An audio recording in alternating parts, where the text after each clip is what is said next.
Sabihin mo na I love you dun sa mahal mo.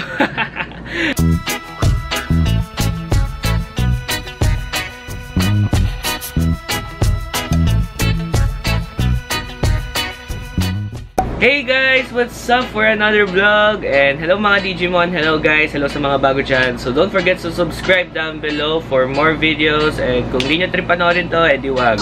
So yan, give a thumbs up lang and just comment down below your thoughts about this video. So ngayon, meron ako nakitang article about 18 things we all need to remember in 2018.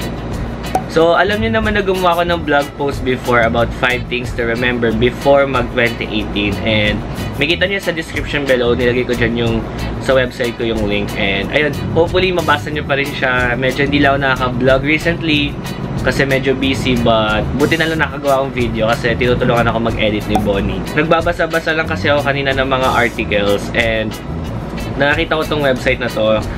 It's called the Odyssey Online, the odysseyonline.com, and meron silang article about 18 things we all need to remember in 2018. So, ko lang i-share kasi ito medyo totoo and marami sa atin minsan hindi pa alam kung saan yung direction ng buhay, saan ba yung, kung ano ba gagawin nilang plans this year, and it's already halfway through ng year na to. So, matatapos na yung 2018, wala ka pag ginagawa. So, galaw-galaw din dyan, ha? Gusto ko ibigay yung mga opinion ko dito sa mga nilagay nila dito sa article. Number 1, sinabi nila na we are still learning, and totoo. As in, sa stage ng buhay na to, lahat tayo natututo. Kahit ako everyday ako natututo, gusto ko lagi ako, mas gusto ko pa nga yung natututo ako. Mas okay magtanong na magtanong kaysa sa kala mo naman alam mo lahat, diba?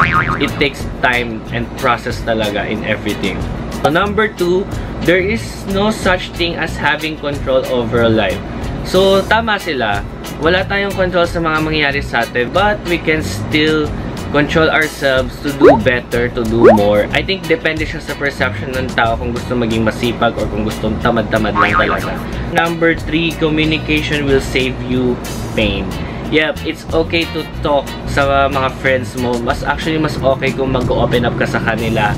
Or siguro, kung may problems ka, kung may mga, ano talaga, sobrang deep na problems, mas okay na may kausap ka. Kasi yun yung minsan nagiging, ano, sa mga depression, yung mga napapanood kay like 13 Reasons Why. Siguro mas maganda kung ino-open up natin sila sa mga tao para at least meron nakakaintindi sa atin. Number 4, you learn more when you stop talking. Kasi minsan, hindi naman natin talaga sila, hindi natin alam yung mga sinasabi natin. Kaya, siguro mas better kung inaalam na lang muna natin. Ayun lang. Number 5, company is the best medicine when all you want is to be alone. It's okay to have company kasi doon tayo nakakahanap ng closure sa mga friends natin.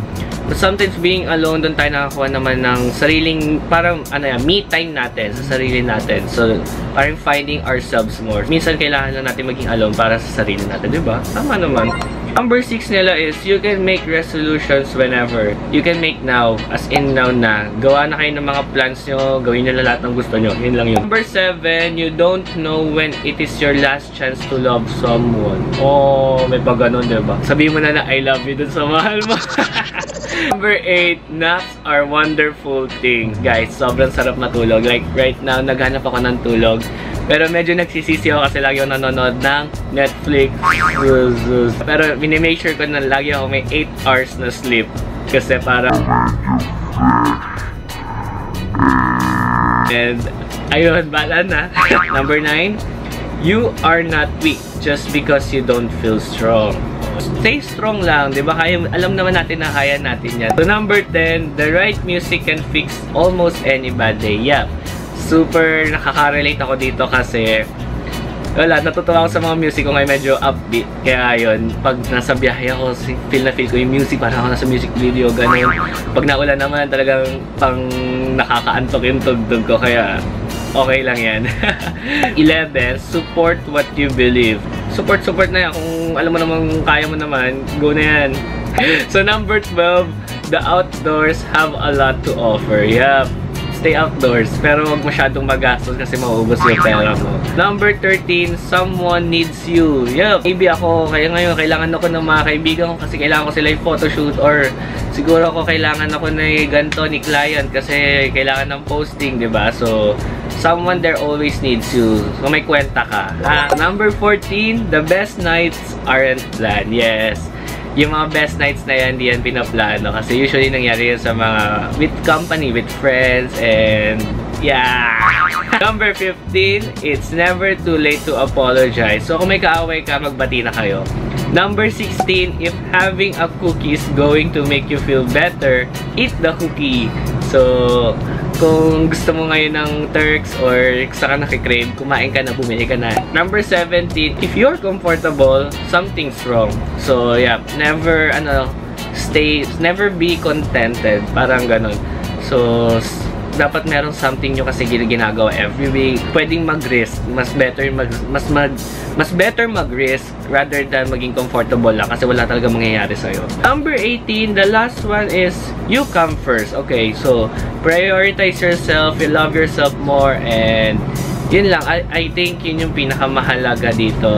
Dapat mas i-love yourself more. Priority mo. Reward yourself. If marami kang kinita this month, or marami kang project this month or what, sa work, kung na-promote ka, nako, i-treat mo yung sarili mo, bumili kang potato corner, mag-movie ka, mag-shopping ka, diba? Ganon. Treat yourself, love yourself. Yun yung usually ginagawa kong treatment sa sarili ko. So, yeah. Sana yung mga sinabi ko, may matutunan kayo. Thank you so much guys for watching, and kung bago ka dito, don't forget to subscribe down below for more videos. So, yeah. Bye-bye guys. Bye-bye mga Digimon. See you later.